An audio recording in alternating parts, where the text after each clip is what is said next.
Okay, hello guys. I'm going to explain adjective clauses. The purpose of this video is that you have the information and my explanation to study for exams or for quizzes. If you, take notes, and if you have doubts, you can ask me in class. Okay, what is an adjective clause? Okay, an adjective clause is a group of words that contains a subject and verb. It describes or modifies a noun before it. In these examples that you will see below, the adjective clauses describe the nouns.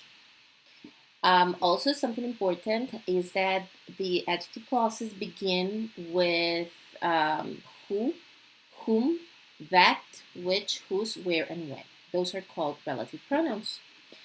Sometimes we can omit those and we can have the adjective clause without the beginning word. We will see the examples in the whiteboard so I can show you better. Okay, so here we have, I received a birthday present I didn't like. Okay, I didn't like is the adjective clause. Okay, this word, as I mentioned before, this clause, it is referring to birthday present, which is the noun. I can have here that, okay, or which, but I can omit it as well. Okay, we will see it in a minute. When can we omit it and when we cannot? In this other sentence, you have to trust sellers whom you've never met. Whom you've never met is the adjective clause, and it is modifying or referring to sellers. I can also omit this word whom. I can say you have to trust sellers you've never met. All right. Okay. Some adjective clauses are set apart from the rest of the sentence by commas. So, for example, here, John Donahoe saved eBay, which was declining. Here, I use a comma. I will explain later when we use comma and when we don't need the comma. Then, an adjective clause can follow any noun in a sentence. Often it follows immediately after the noun. So we can see here, I'll show you in these examples. The company hired Meg Whitman, who knew a lot about business. Okay, who knew a lot about business, which is in bold letters, is the adjective clause that is referring to Meg Whitman. In this other example, Meg Whitman, who left the company to go into politics, helped make eBay a success. In this case, this is the adjective clause referring also to Meg Whitman. I am dividing this and putting this in the beginning, dividing the main sentence, because, as I told you, they always follow the noun. They have the adjective clauses need to be next to the noun. Okay, now that's why it is splitting the main sentence in two.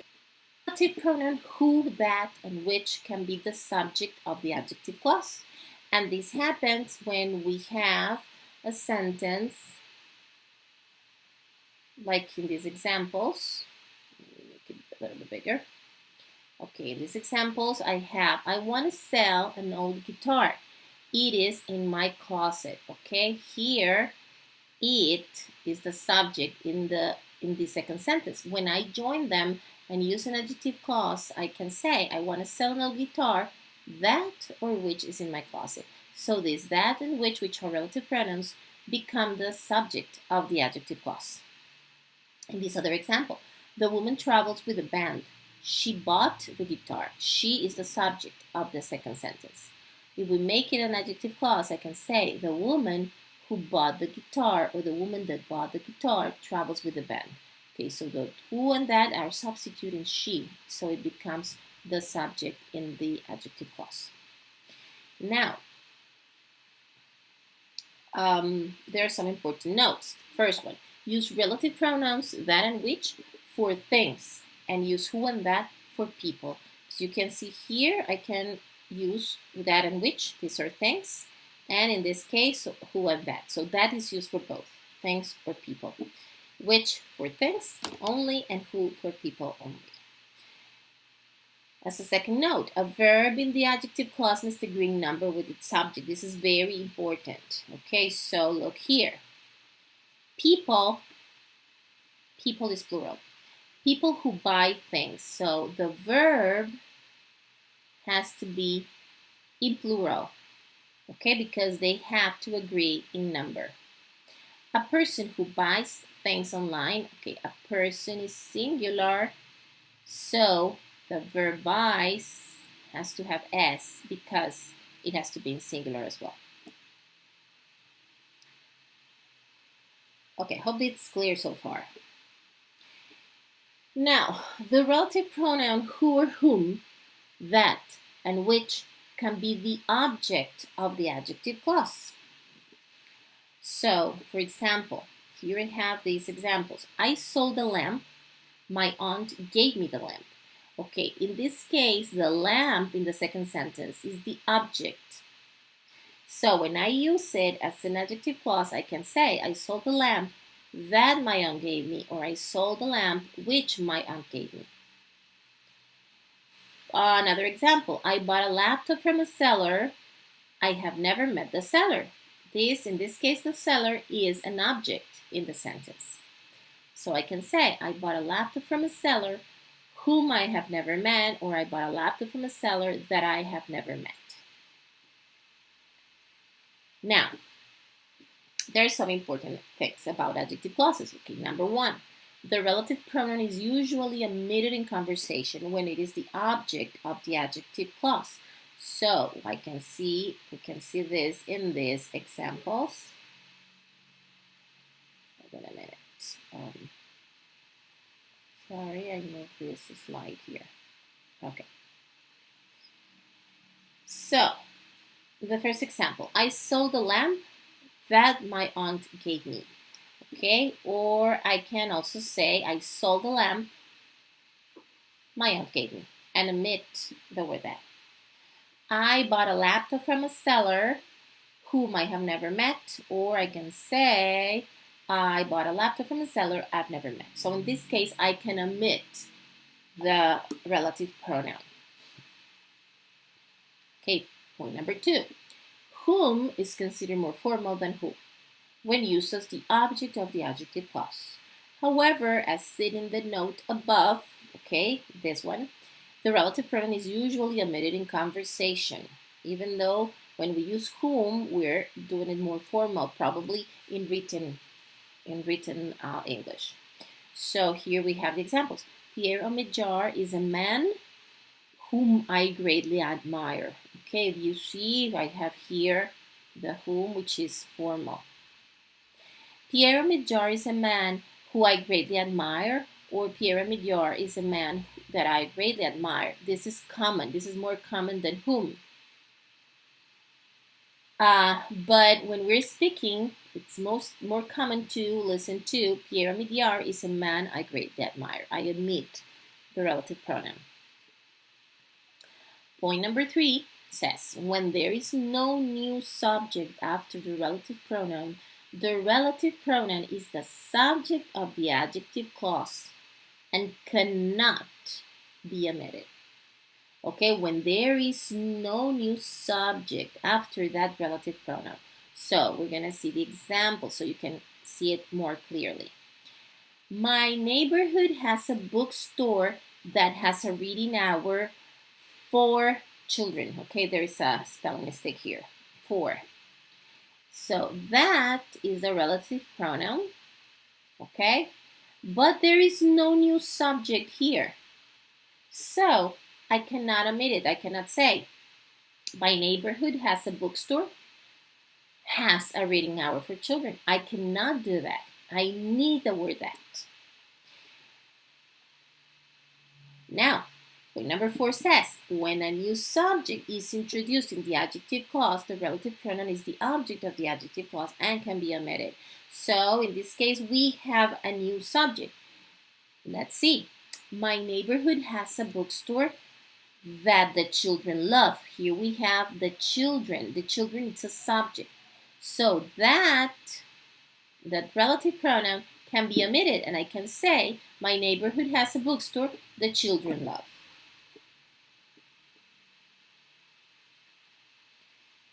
Okay. Now, the relative pronoun can be the object of a preposition. If we go back in time when you studied prepositions and prepositional phrases, you will remember that there is an object of a preposition. Okay, the prepositions can be to, about, with, of, from, outside, inside. Okay, those are prepositions. With, without. Usually the preposition is at the end of the adjective clause. Okay? And the relative pronoun will be the object of that prepositional phrase. So, for example, I sold my computer to a person. To a person is the prepositional phrase.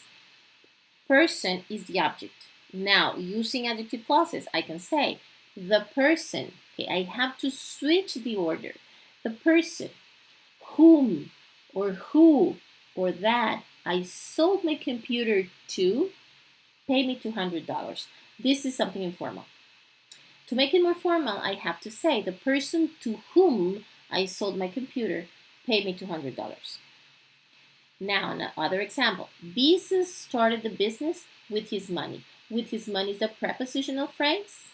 Money is the object. The money that or which Bezos started his business with came from his parents. Informal. The money with which Bezos started his business came from his parents. More formal. So we will see then these important points. Let's see them here. We usually put the preposition at the end of the adjective clause and omit the relative pronoun, as I told you before. So the person I sold my computer to paid me $200. If you see in this case, I am omitting this. I can have here that, whom, or who. In this other example, do you know the person you bought your laptop from?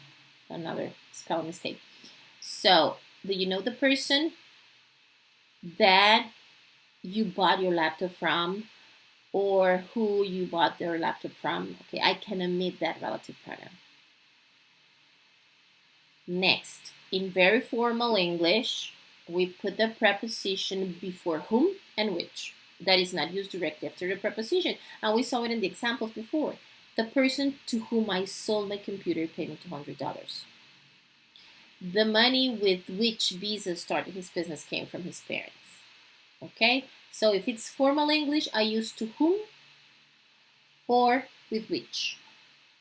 Okay? I don't use who or that.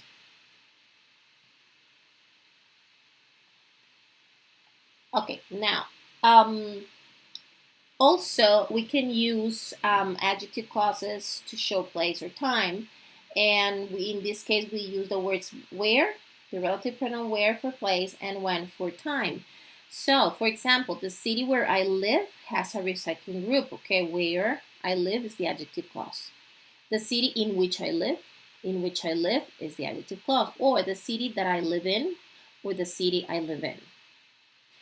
For time, we use when, and I can have something like, please specify times when you'll be home, or please specify times you'll be home. Whose. Okay, whose is the possessive form of who. It stands for his, her, its, their, or a possessive form of a noun. So, for example, Recycle is an online community. Its members help each other. So I substitute, when I'm using an adjective clause, I substitute this possessive word. Okay, so, and I can say, Recycle is an online community whose members help each other. Or people can donate their kids old clothes. Their children are growing, so I have to substitute there. And I say people whose children are growing can offer their kids old clothes. Okay? Now, also, it can also be the object. If you see in this one, okay, we're substituting the subject, but here I will substitute the object. Okay, so I have. You should always thank the person. You received her item. In this case, her item is the object. You should always thank the person whose item you received. I have to change the order of this one. I have to switch the order. Another example, you want a person's item. Okay, a person's item is the object. The person will suggest a way for you to get it. The adjective clause, the person whose item you want, you see I switch the order here, will suggest a way for you to get it. And now, there are two types of adjective clauses. We have non-essential and essential. And as the word says, non-essential means that it is not necessary. It is non-essential. It is not, a non-essential adjective clause is not essential to the meaning of the main sentence. It adds extra information, so it means that without it, the meaning of the sentence is clear. And it should be separated by commas. And this is, remember at the very beginning that I told you that I was going to explain when to use commas and when not to use commas. Okay, this is when you need to use commas. When you have a non-essential adjective clause, it should be separated by commas from the main sentence. It begins with the words who, whom, which, where, when, and whose. But it never begins with that. So it means that when you see an adjective clause that starts with that, it immediately is essential. It's a clue that it tells you that it is essential. But these other words can also be essential.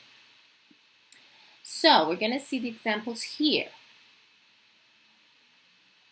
Okay, let's go down to the non-essential here. All right. Most people have heard of Steve Jobs, whose name is associated with Apple computers. If we see whose name is associated with Apple computers, this is extra information because if we have, most people have heard of Steve Jobs. Okay, clear. But this is extra information about Steve Jobs. But it's not necessary. That's why this is a non-essential. This is a non-essential adjective clause. In the other example, Meg Whitman, who left the company to go into politics. In this case, Meg Whitman is the noun. Okay, that's why I need to put this here because remember that it always the adjective clauses go after the noun they are modifying.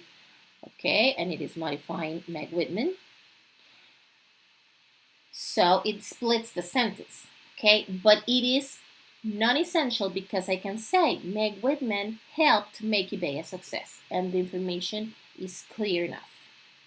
So this is extra, so that's why this is a non-essential.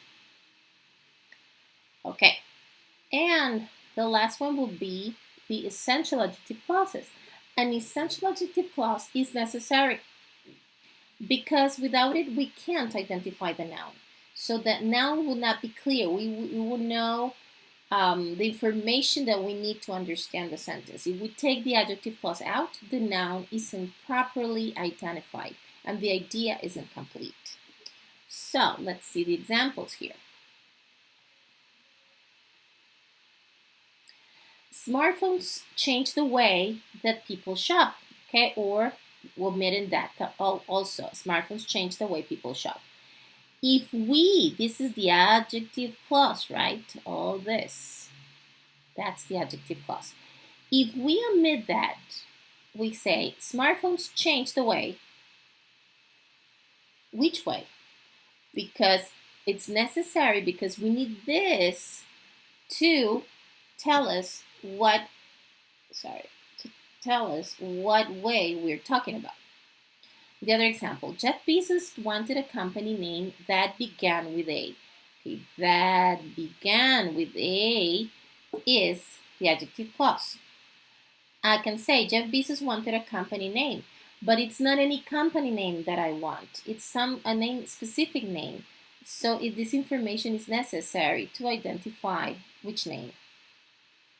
In the other example, people who want quick information can use the web. Who want quick information is the adjective clause. But if I say people can use the web, which people? The sentence is complete, but okay,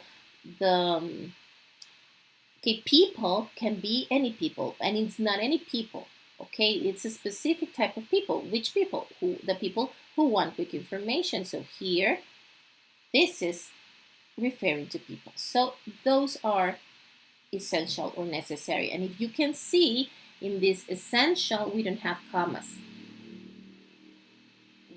Okay, whether here we have